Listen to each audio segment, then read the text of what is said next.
Good morning.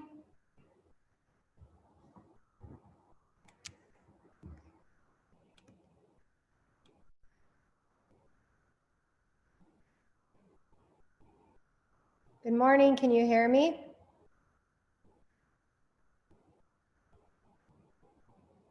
Can you hear me? Hello?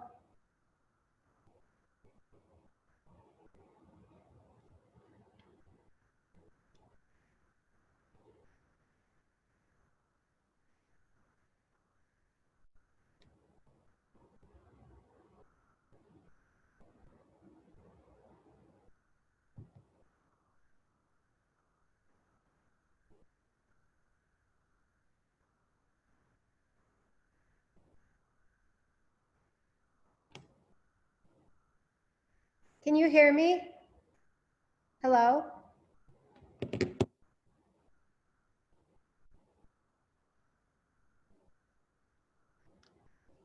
Hey, Andrew, can you hear me?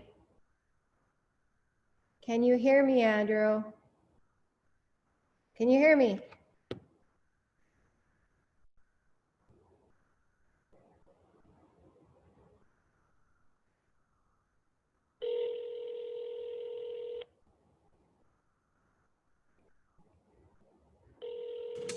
Okay, all right.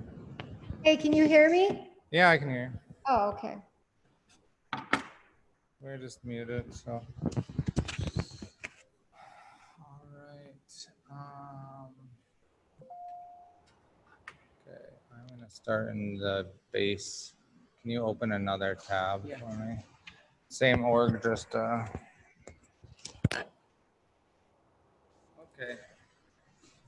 Oops. What?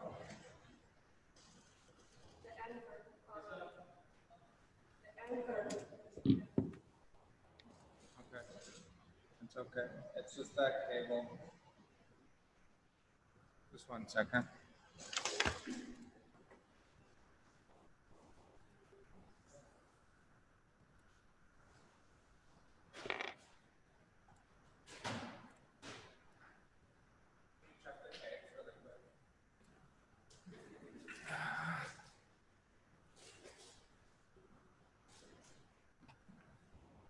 Tags are up, Artem?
Hello, guys. Everyone. Good morning, Mike. How are you? I'm good. How are you? Good. Good. Did you have a nice weekend? I did. It was nice and relaxed. Good. How about you guys? We were. It was I had good. a- It was really good. It was a busy weekend, but it was a weekend nonetheless. And you're in Minneapolis, Yes. Jacqueline? Yeah. How is the weather up there? You know, the weather has been extremely hot for Minnesota so far this year. And but now we're seeing a little bit of a cool down. So, Right. and when I say extremely hot, I mean in the 80s. So, Right. but that's because we're 30 below. So, yeah. Back, guys. Sorry about that. Yeah. All right. Let's just check. Okay, everybody's joining in here. Cool. Cool. Well, we're going to see some really interesting things today. It's like an extension of our demo on Friday. And so we will, once everyone joins here, we'll walk through all of it. Where you're combining all sorts of things from cloud computing, edge computing, computer vision, tracking, facial recognition, like a ton of stuff in this demo. So it's going to be a super cool one. And we'll show you guys how quickly and easily we can rapidly deploy these things and manage everything from the hardware to the version releases, everything, the whole infrastructure. So let's see. Do you guys know how many people are joining today? I can just count quick. I know that Belgi is going to try. He didn't know if he could. I think the only person we're waiting for right now is Chad. I think Barrett was going to join this morning as well. Okay, good. I wasn't Turn sure it if he on. was back yet. Yeah, try to turn on to my too quick so you guys can see us a little better. Okay, so what I'll do is, oh, one more person. Okay, all right. So I'll get started with the Okay. kind of the introduction. So we started off working with Atheon and looking at some of the kind of a vendor evaluation when it came to UVC light. That's the robotic UVC sterilization and disinfection systems. But quickly in the beginning, we started to learn about some of the other capabilities. Well, I mean, the extensible capabilities that Atheon had. And so what we had asked them to do is we kind of spent an evening throwing out some issues that we had, some use cases, and asked Atheon to come up with some solutions to those problems. And so this is the result, what we're going to see of a week of work. So yeah, really 1 week of work. Yeah. All right, cool. Well, I guess I'll just take it from there and dive in. So I'll do quick introductions. So I'm Andrew Archer, CEO of Atheon. I have Sergey with me, our chief architect. We essentially built this thing, started this. And so we're going to run through kind of how all of this works from the beginning level and then really dive into it because it has a lot of layers to it that you guys will get to see. So when you create an organization on Atheon, every organization starts out with essentially this dashboard. And this dashboard kind of shows all of the areas our systems work. So we are in everywhere from sales, execution, production, devices, administrative. And from a user perspective, like an employee perspective, everyone lands on this page and they can see their services from this menu here on the left, and they are issued tasks and notifications through the control panel on the right. And so it creates this extremely comfortable environment for an employee to work and not be too threatened by the concept of like integrating AI, automation, machine learning into their workflows. Because that tends to be a little scary for some people when you start talking about robots and things like that. It can confuse people. And so from the user perspective, this is what they see. Now from the engineering side and the builder side, the executive sides, they can actually go into what we call core. And core is really the architecture of the entire system running behind the scenes. So in core, you can integrate robotics, AI, machine learning, devices, third-party APIs, and tie all of these different things together. And so today we spent, you can see here, these are all of your services that you saw on the main page. And so you can essentially modify these, connect them, add on to them, integrate AI. And so our demo is going to be focusing around smart infrastructure, where we built out most of our demo here, and particularly in this infrastructure, the Tyson Foods Madison Northeast. And so that is where we're going to start this demo. I'm going to switch over to this one. All right. And so what I want to do is we will run you through what we built, the concept, and then we will show you how we built it, because there's a lot of different moving pieces. So I'll get started. We have our two, switch screens here. We have our two volunteers right behind me, and these guys will be our workers for the day. And what we can do is switch over here, because I would like to show you them on our map. And so if we switch back here, we can actually see these guys standing right here. And so this goes to Mike. You were looking for a wearable solution on how to track employees. This is what they're wearing. Actually, we combined some of our robotics parts and integrated it into the system. And so we can actually track their movements. Can you guys spread apart for a second? Yeah. So you can see them move apart and then come back over here. I think Kanza might, did your helmet lose power? Yeah, go check, because you need it for the next part. And Andrew, what is the resolution we're working with right now as far as? Right now we have it down at like 10, 15 centimeters. So it's really accurate.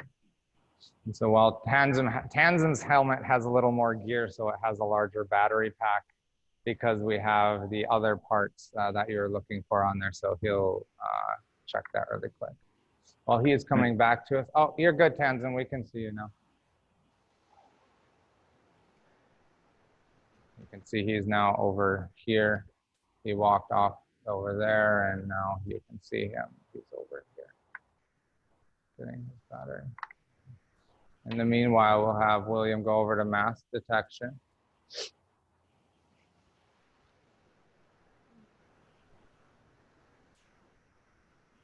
Good. And I should tell everybody, so we gave them a week to come up with this. And what would the form factor look like? It'll be the size of a cell phone, approximately, when it's finished. And so now we actually have the guys over in our mask detection area here. And so we can see them there. And now what's cool about this is actually not running on the cloud. This is running on the edge. And how we manage that here is, let me open the core. You can see we're opening the core behind this station. Where are the?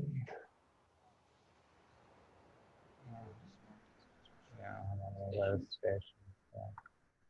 So you can see here we have these different stations, and this is actually tracking. See, all of these boards, you can build all of this in Creator Studio, and we'll get to that in a second. And so we go inside this station, and we go into the station core here. We can actually see this application that was built was actually built in Creator Studio, which again, we'll show you in a second, and it's actually deployed on the edge. So this part of the application is not running in the cloud. It's actually running on a little piece of hardware over there, but that is directly connected into the cloud where we're actually running this app. And so if you see that, you can see, we can go back to this here. Sorry, I selected everything. Yeah. So you can actually see that it is streaming. Put the mask down. Yeah.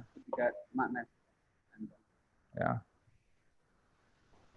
Yeah, and so now we can go back here. We see no mask, one without, and then we can actually see the counts changing here on that dashboard.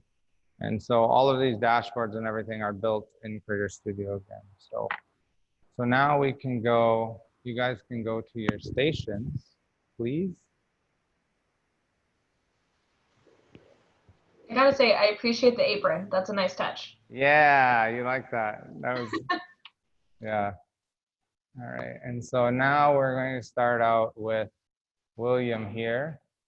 And William is going to chop us a chicken. Can you guys zoom in, please? Thank you. And so we actually have William being detected here. So you can kind of, if I split the screen, you can see William's chopping, and it's actually keeping track of his work and what he's doing while he's chopping this chicken. And yeah, flip over there quick. Sorry.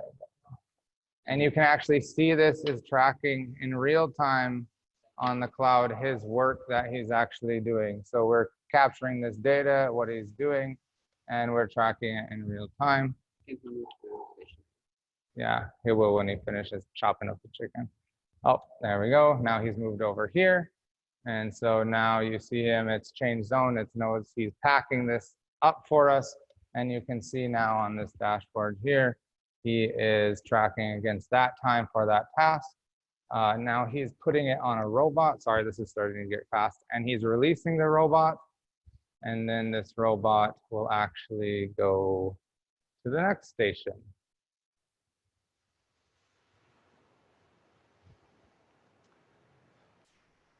It's a little bit of work for a week.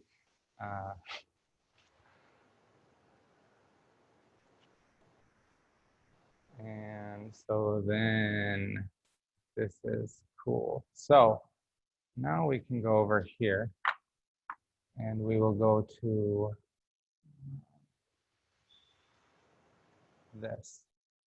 And oh no, stay there. Just 1 second here. Okay. And now we have Tanzim over here. And Tanzim has put something on the scale. And Tanzim's helmet has another cool feature here where he can actually talk to us. This is part of your helmet thing, Mike. And so we can say, hey, Tanzim, can you tell us how much the chicken weighs?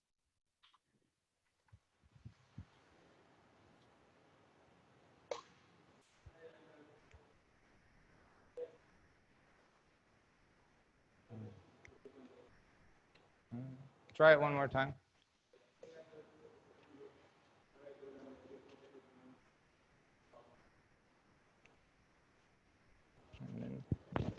yeah, the chicken looks very good, and it's 642 grams. It's awesome chicken. Awesome chicken.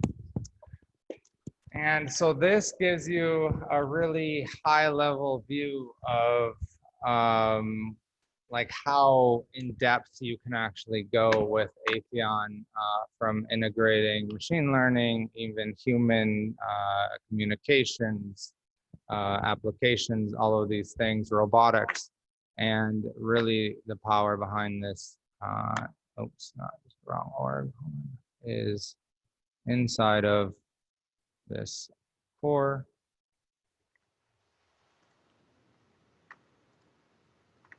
Where you can link and build all of these different things are all tied inside of, you know, like this is the chicken, the floor we're on in the infrastructure we call the chicken floor. But you can see we have all these mass detection, weight detection, tag detection stations. And we're pulling in, you know, like this is that edge, TensorFlow, dashboards, all of these things running. And so now we'll take a look and see how do we actually build one of these applications. Should we, yeah, let me just choose one. Which one do you want to open? Should we open yours? Yeah, just open this up. So we'll go to our stations here. We'll take a look at the face mask one here. And we have this dashboard. I can just go edit the dashboard application, which is this bottom half. And it will open, oh, hold on one second. Oh, sorry, one moment. It's blocking my pop-up.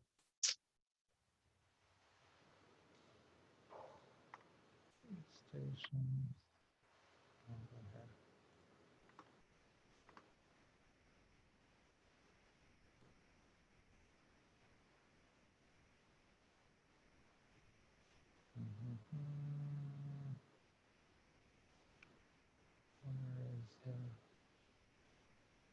No.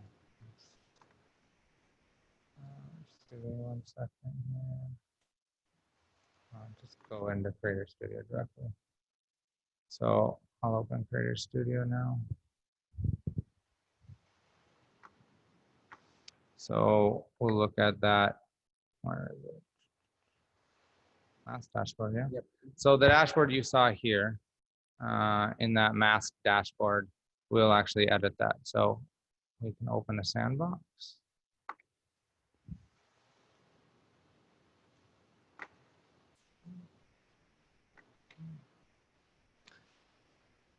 And so there's a couple of ways you can actually build applications in Atheon. There's a graphical low-code way, such as this one here, where you can actually build this from an entire kind of node structure. You can even write internally in here different code and whatnot. And then you can run the coded version. So we support Python, C++, JavaScript. I think that's it right now, yeah? Yeah. And we're constantly adding new languages depending on the requirements of the actual, the customers and whatnot. So there's no, you can typically, if you have a pre-existing application, you can actually deploy it onto the cluster with what you have and tie it into this, so. Add any elements and deploy the releases. Yeah. Yeah, you want to show them the version control.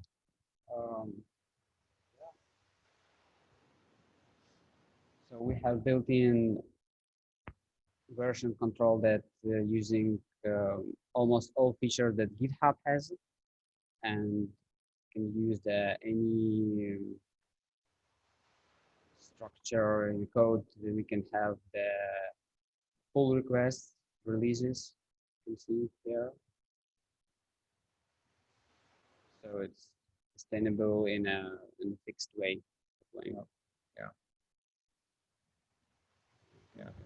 And now we can actually internally inside of Creator Studio, we can directly deploy these different applications to our edge devices or to the cloud. So from the developer's perspective, they don't have to do anything special to manage that.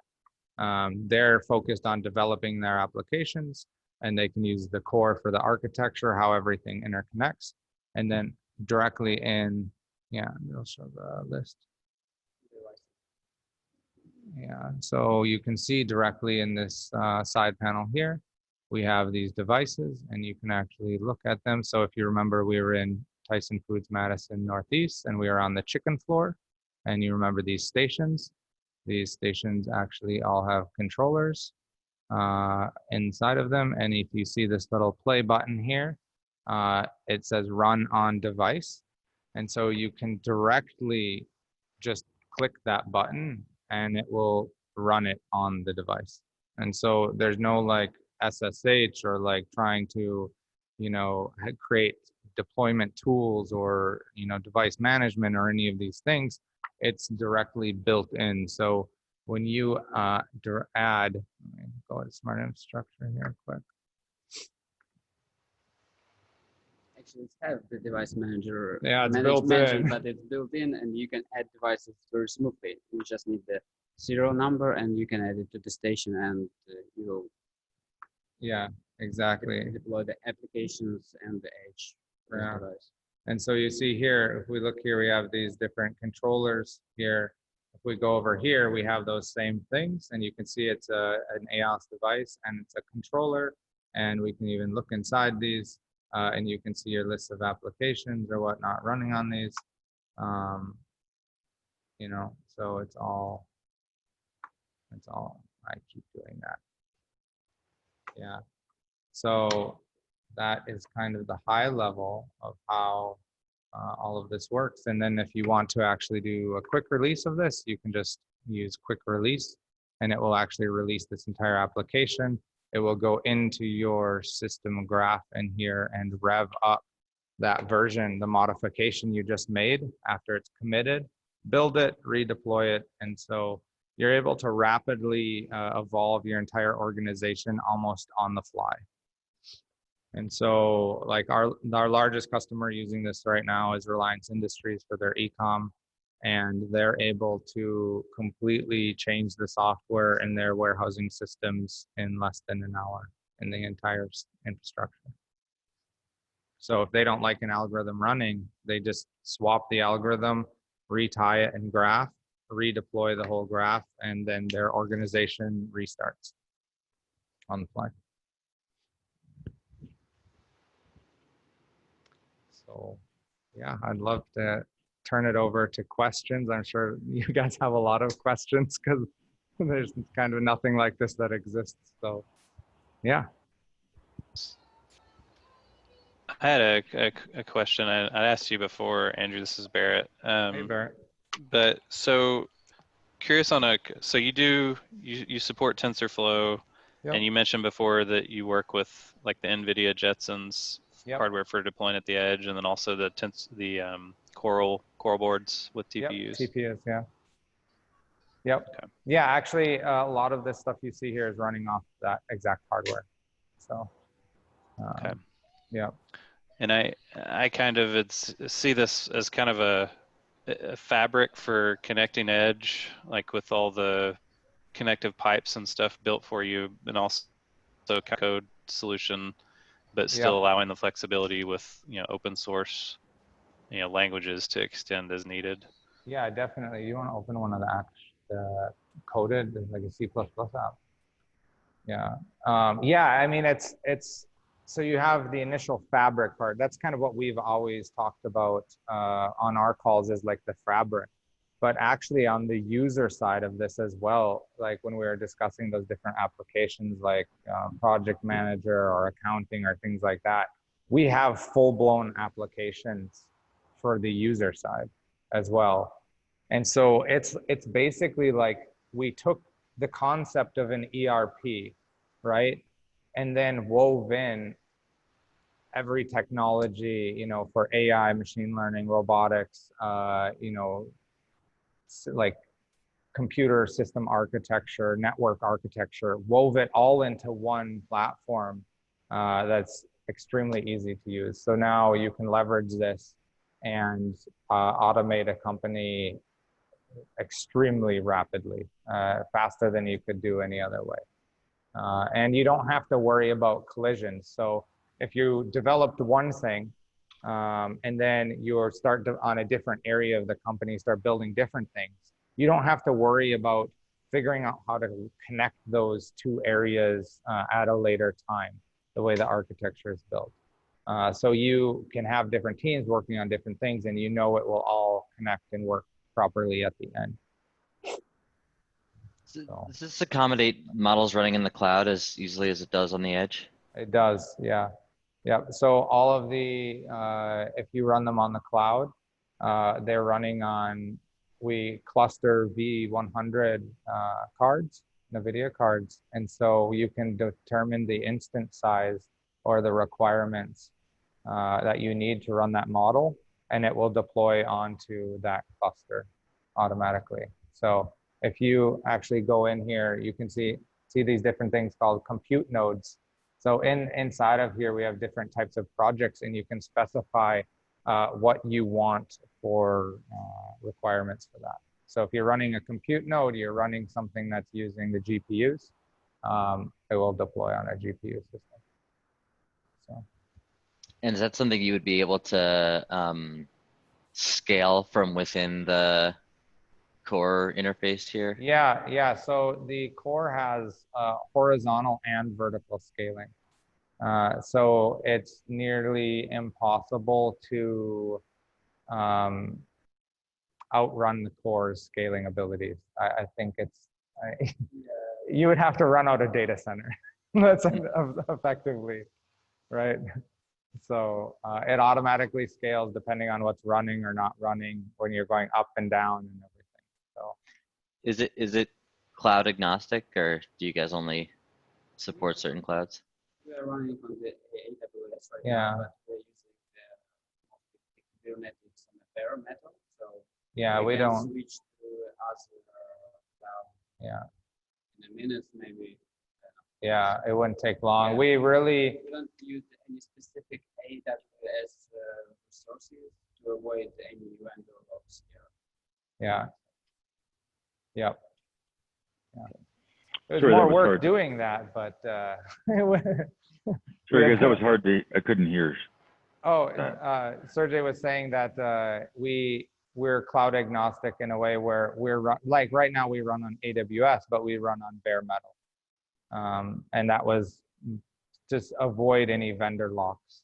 So, you know, eventually we see ourselves as Atheon scales. We'll probably end up having our own data centers someday. So that's why we built it like that.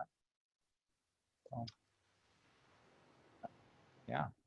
So if I were to deploy a model, can I just take a homegrown model that's containerized and hook it in here, or how does that actually which work? container? Docker, or just something? That I direct mean, Docker thing we were talking about. Yeah, you would, depending on what it was, I don't think it would be very hard to do.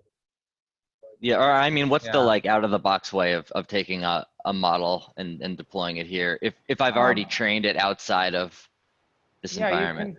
you can just drop it into one of the projects, reference the models, and we have our fabric layer, so you can tie into that fabric layer, so you can actually get tangible, like good output out of that model. Like you have some variables or whatever you're pulling out, right?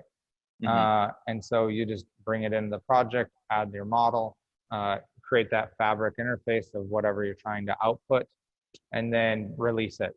That would be it. And then it would show up on you can drag and drop it on the core. Like I'll show you here, like the toolbox. Your nodes would show up here, and my nodes are market. We have a whole marketplace. So you can see these are all nodes people have built.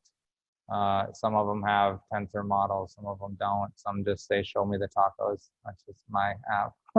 But you have a lot of different nodes, and then you can actually go into our marketplace. So if you guys don't want to write something, you're just looking for something quick, other people are making nodes as well. And so you can just grab one off of the marketplace. Okay. And is there a proprietary API that I have to wrap things in so that they play nicely with everything else here, or? It's just our fabric layer. That's really it. So we have a transport layer all this is running on. And so you just basically use decorators in your code, and we'll pick those decorators up. And then we know what to do with them. So. Gotcha. Yeah.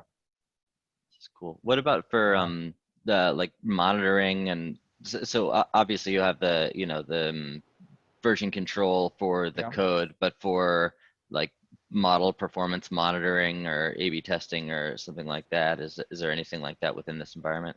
Yeah, so we're getting all of the logs right now. We're logging all the data, and actually something we're coming out with here in the near future we call bins. And these bins are you're able to put them onto the core and essentially capture data, right? And build big data pools with them. And then with those data pools, you're able to scrub that data, annotate that data, and do a lot of different things, correlate different bins of data. You can run the bin, say there's, edge, you're running on the edge and you don't have the bandwidth to stream data up, right? But you still want to collect that data. You can deploy a bin down on that edge device and collect that data. And then say when you have the bandwidth, just slowly feed it up, right? And so to train models and things like that, we're implementing this bin concept. So you have a way to containerize, you know, a different, like when you're doing image recognition, you want to maybe capture certain images, or you want to capture performance data, or whatever you want to stick in the bin, you can stick in the bin and then use our analyzer. So That's cool. yeah, super cool. Yeah. Oh, this your code. You want to go for it? It's right here. Oh, it's C++. This is one of the other guys' code. So let's see here. Yeah, so this is which shop is this? Oh, I'll have maybe Artem. Artem, you want to come? We opened your app. Yeah. You want to explain how you built this? Yeah, here. Here you go. We just always like to grab our developers and put them on the exact spot in the call with a ton of people. It's, you know.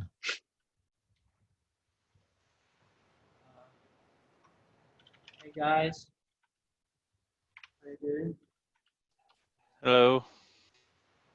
Can you hear me well?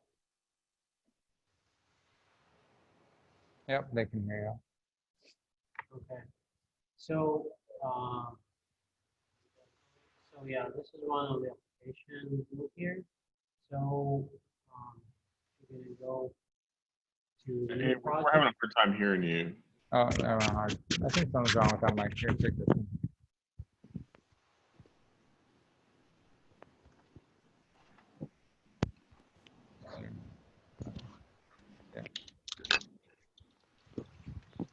Can you hear me well now? Yes, perfect. Okay. So in order to create a new app, you're gonna choose the type of the project and you can select the runtime. Usually, if you want to run an application on the edge, it would be else, like 18 operating system, and else cloud if you want to run it in the cloud. And you can choose the language C++ in this case. So let's call it You can just go into the one we opened. Okay, Yeah. that's fine. So I'm Sorry. just gonna show how you do this. And then in here you have like the structure for a C++ project, and I don't know how deeply you want to go in tech stuff, but the thing is it's running on the edge device and sends the data to a specific runner application that is running on the edge, that is managing all the apps running on the edge device. And then it redirects the data to the to all the device manager, and from there to all the nodes there that are listening for the messages. So I don't think I need to go into the details of the tech stuff. No, show the text here, decorate. Yeah, just the sockets are generated here, like standard C++ classes. Did you show them the nodes on the graph? Yeah. Okay, so usually, yeah, when you see the edge device, they're going to be C++ apps running there. So it's mostly tech stuff here. Yeah, so these decorated, these different I/O here actually are what represents these different connections. And so when you're working inside of the application, we have a lot of different I/O you can select from and build, and you can add these directly to your project, and they will come in through these classes, and then you use those classes. Well, it's important to say that we have a C++ application running on the edge, and we have a system with a device manager. All the data is proxying through the device manager. So if we return to one of the questions you asked about security on one of the last calls, so if you're going to have a VPN or something, it's going to run on the edge device and will be proxied. And this device here on the graph is running in the cloud already and is sending the data. So that's one of the features you might be interested in. Yeah. Cool. Okay, no problem, guys.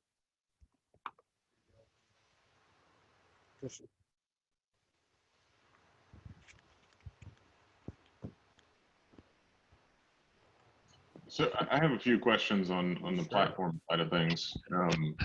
Just so you said you're running basically cloud agnostic on bare metal. So I'm assuming you were Yep. You're looking at running in Kubernetes or some sort of framework. What type of volume, as far as number of endpoints and consumption, are you looking at kind of on a scaled deployment today? Like, what's your largest deployment?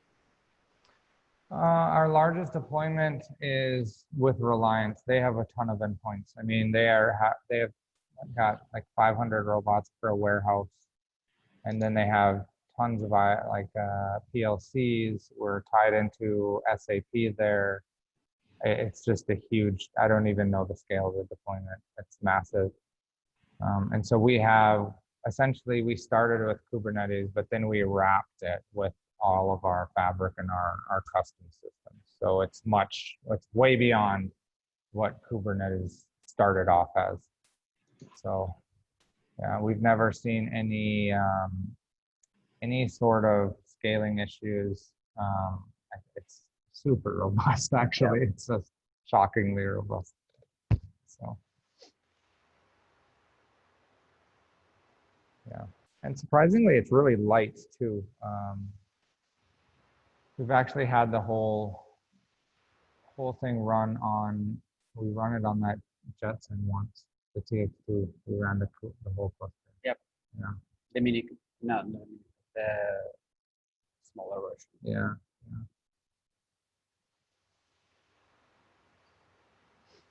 Yeah. I heard the decorators from we're talking about the TypeScript project types. Yeah, so here's another good example of how this. You're adding the decorators to your functions, writing the code, and then you're having these inputs or outputs in the graph and can link data. Yep. So each different unit would be like a node, like you showed the device node, a compute node, some of those other nodes earlier. And so when you're connecting it in the graph editor there, you're connecting different types of nodes using these types of decorators that pipes the data around, whether it's edge or cloud. Yeah, so I will get all the data here and we'll analyze it, parse it, or do whatever I need to do in my custom. And I know I had asked you this before, Andrew, and I think essentially your answer was that, this is more flexible than like a Palantir Foundry. I know some folks on the call have been evaluating that. And so anything you can speak to on, because that's the only thing I can think of that from what I've seen of that, at least, and don't have as much experience as some of the other folks on here, but that is the only thing I could think of that would be comparable to like the ambition of what you guys are putting together here. Yeah, the Palantir really is like, it's a tool for building like AI machine learning models and deploying them, right? But there's no real way to build that into your organization, right? And so you're deploying these different things. I don't think they really have device management, or if they do, it's not very good from what I haven't seen anything like it in Palantir. And so you're still kind of doing those same fundamental stuff. You're like building something, trying to deploy it, and then you can deploy this thing, but then it doesn't interface with anything else. So then you're trying to write interface logic between all of these devices, and you're no longer focused on the problem anymore. You're focused on the architecture of how do I get all of this stuff to work together, right?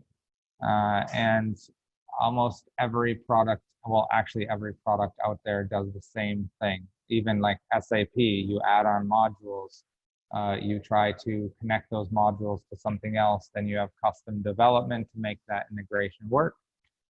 Same with Palantir. And then what happens is your business use case changes, whatever it is.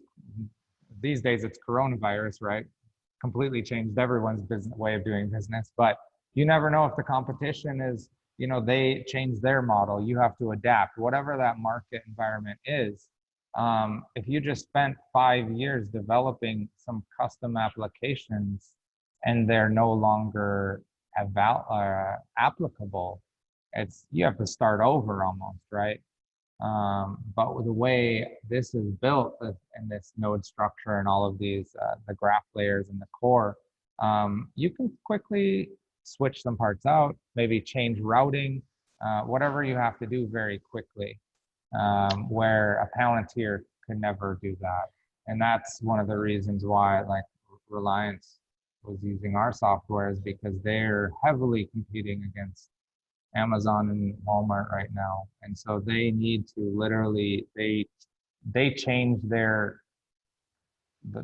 way they do e-commerce like monthly. Like they're constantly changing ideas, changing things. And when you're trying to develop software, you guys know, like design changes, architecture changes in a traditional development process don't really turn out that well, right? If you design something and then halfway through it completely change direction, it messes everything up. And so with this, you're able to have all those nodes.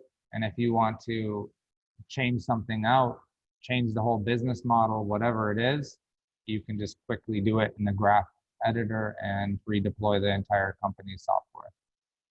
So that's cool. A couple things that you said that I think, you know, are operative distinctions that highlight the difference here. Some that I don't agree with as much. I mean, I think that, you know, the thing with Palantir, they definitely do have an environment where there is a graph layer and, you know, you can have everything mapped out in, you know, and have relational data structures and an ontological approach. And they have a pretty open IDE where it's anything from, you know, low code to raw code, and everything is CI/CD friendly and version controlled and all of that. I think that the thing that you pointed out though is that they don't have stuff like device management. So where they do, they take a similar approach to where it's, you know, massively scalable and flexible, but it's really just focused on data and not where the data comes from or goes to. Right. Yeah, it's not operationally bound, right? Yeah. Andrew, can you show us, because not everybody on the call has seen it, like from the high level, from the infrastructure view, and how you deploy your models to devices? Yeah. So are you talking about the graph here? I'm talking about the geography view and how you can click in and see the devices. Yeah. This is very cool. All infrastructures. Yeah, so actually, these are the different infrastructures we are building in this app. And so you can see these on a global view. And so this is another way to look at your organization and your infrastructure structure. So if you have facilities globally around the world, you can actually see all of these on the map and what they're doing, their statuses, and what's going on. And then from the infrastructure level, so on the graph level, each of the facilities has a separate graph layer. And so you can actually, and this gets into really more of the power of Atheon, because it's more operationally focused with AI and automation versus, like you're saying, Palantir is like data driven. This is designed for everything. So you can actually tie together these organizations and create the relationships between organizations. So if you're running like our accounting software, it'll automatically roll up your tax structures for the corporations, which is super cool, because usually that is very problematic. And so one of the cool things, because you have these different infrastructures, say they're even different business entities, you can create parent-child relationships between businesses in here. And so like this is Tyson Foods organization, but you could have a ton of organizations, right? And all of these organizations can then also relate to each other. And so you can actually even write algorithms where you have, you know, you need to balance cash flows, taxes, profits, all of these things. You can write algorithms to basically move funds between companies, do tax roll-ups. There's a lot of different things you can do with that on the financial side. It's pretty powerful. So one of the things we're doing with one customer, I can't discuss who they are, but they're focusing on tying together different organizations in this infrastructure, this in Atheon, to do dynamic, like they're dynamically adjusting their spending based on their tax consequences for the year. And so how that's working is we're calculating basically what is the perceived taxes they will end up with, and through their entire corporate structure, parent-child structure, and then what do they need to do to lower those taxes. And so is it doing,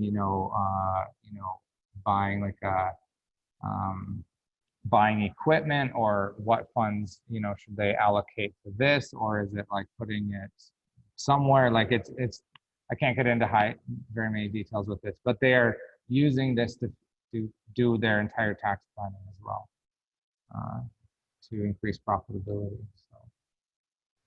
So it's not just like automation on the hardware side. You can literally automate every part of the company. Down to in here, you saw these tasks. So these tasks are actually issued by services to humans in your organization. And these services have AI and automations running behind them. So that gets to the part where we like made a very comfortable place for your employees, and then it's also a perfect place for the the developers, and so they can actually develop AI, machine learning, process automation that is directly feeding tasks to people. And so say we often see this in error cases, we try to automate all the processes, and then in error cases it issues tasks to the human workers.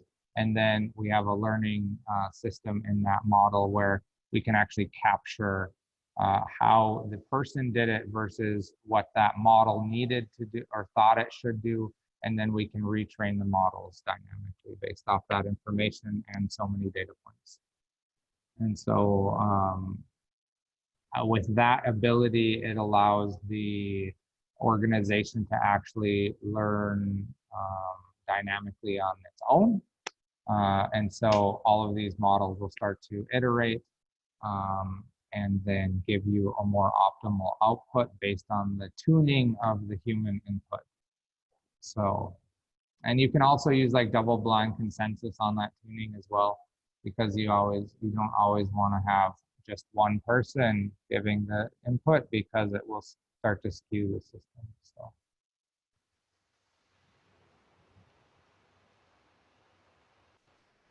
Yeah, it's cool. How about the same thing, but from the device view?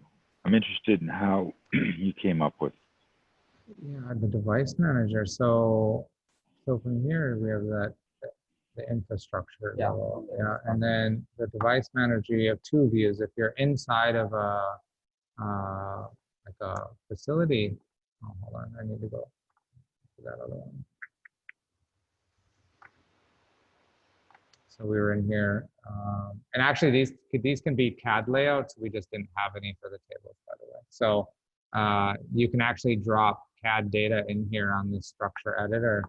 And so this is a CAD layout map. I didn't even show you guys this. This is you can add working areas with different points, and the robots will actually interact with these points, so it knows how to interact with the different stations. You can add restricted areas, stations. Well, they're already deployed on here. Cameras in here. We have telecommunications coming out this fall, so you can actually build entire SIP trunks, phone networks, everything, and tie our chat bots and natural language processing into those too. So that'll be out soon. But from device manager, this is one view. So this view shows you what you have in this current infrastructure. Okay, so this is just your general device list here. But then in the stations view, you can also see in the station view that controller is here. And then you can also do other devices. Actually, let's auto detect that device. Let me grab one. This is a cool feature. Max, can we auto detect a device on one of these controllers? Which controller? Yeah. So this is a really cool feature. Actually, I forgot to tell you about this. We'll use, you're going to the tag detections controller. So you're actually able to so there's two types of devices, right? You have a smart device that can run in high level applications, but then say you have, a passive device like like it's not passive, but it's not a host, right? So you have like a RFID reader or something like that. You can actually plug these into an existing controller on the network, and it will bridge that device to the cloud. And it's data. Yeah, and it's data. So it will act like that device is actually native to the cloud. And so we'll add a device quick. The guys are in the back there connecting it up. And so they just have a little USB RFID reader that they're going to plug into this controller. And then we'll be able to auto detect it. And so what's really nice about that is if you don't want to have a controller for every device, right? What if you have a controller and you have a couple USB things or something like that? Oh, perfect. Yeah. So you have the controller running on here, yeah? Yeah. Okay. So let's see here. 1 second. Can I have the camera here? Can you zoom in on that screen? No? Okay, I'll just show it here. So on this screen here, you can see he is running a controller here. It's a runner application. And so that is running behind the scenes. So now we will go on here and we'll add device, add new device. Do you want to give it a name? It's an RFID reader.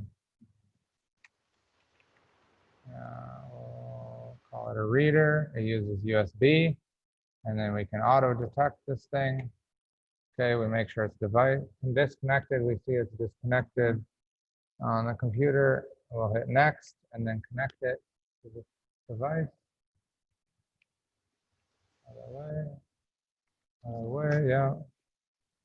Okay, and so we can see that it was successfully detected. We'll accept that. And we'll already register this device. And so now you see it's here. We'll get a status from it. So it's offline right now.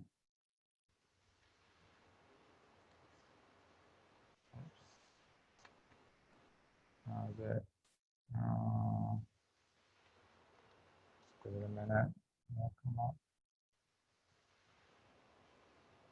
Okay, give it like 2 minutes and it will come back up. But now we have that device connected to this controller. And this works for, you can use any type of machine for a controller really.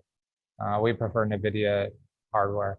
But now you have access to that and I can actually use that inside of the system graph. So if I go to,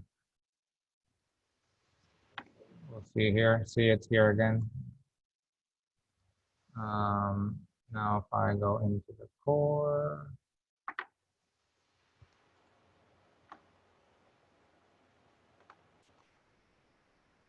I can just drag a device now within.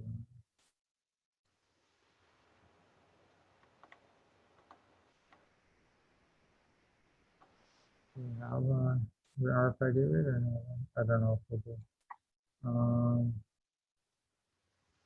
I don't we have one. But then you can just grab a device node and then set the device node to that device, and it will proxy through the data automatically.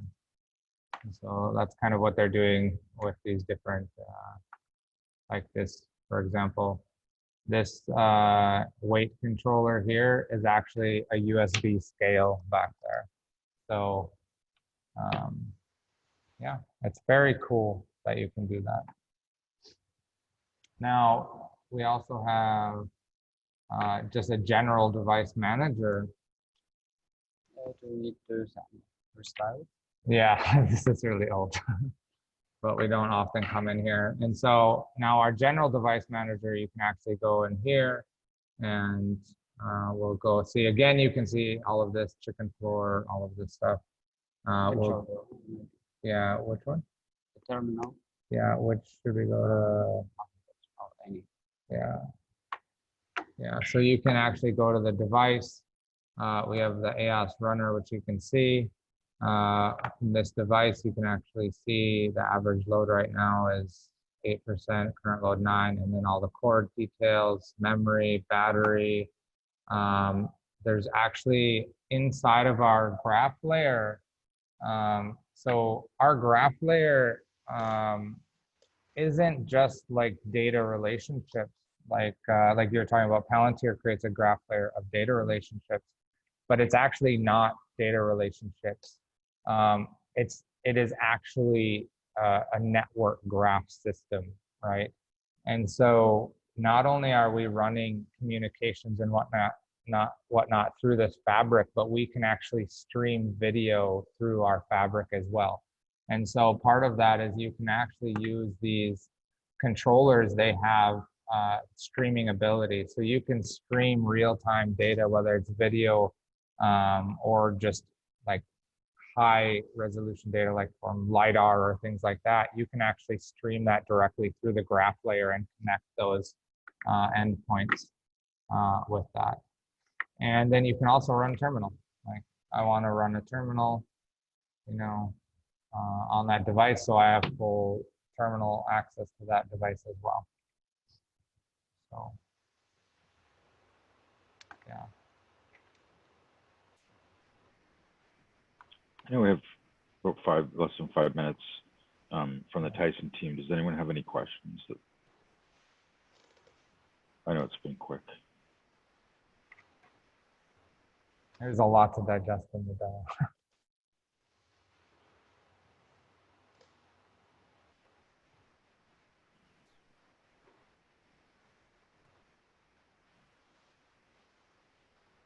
Awesome.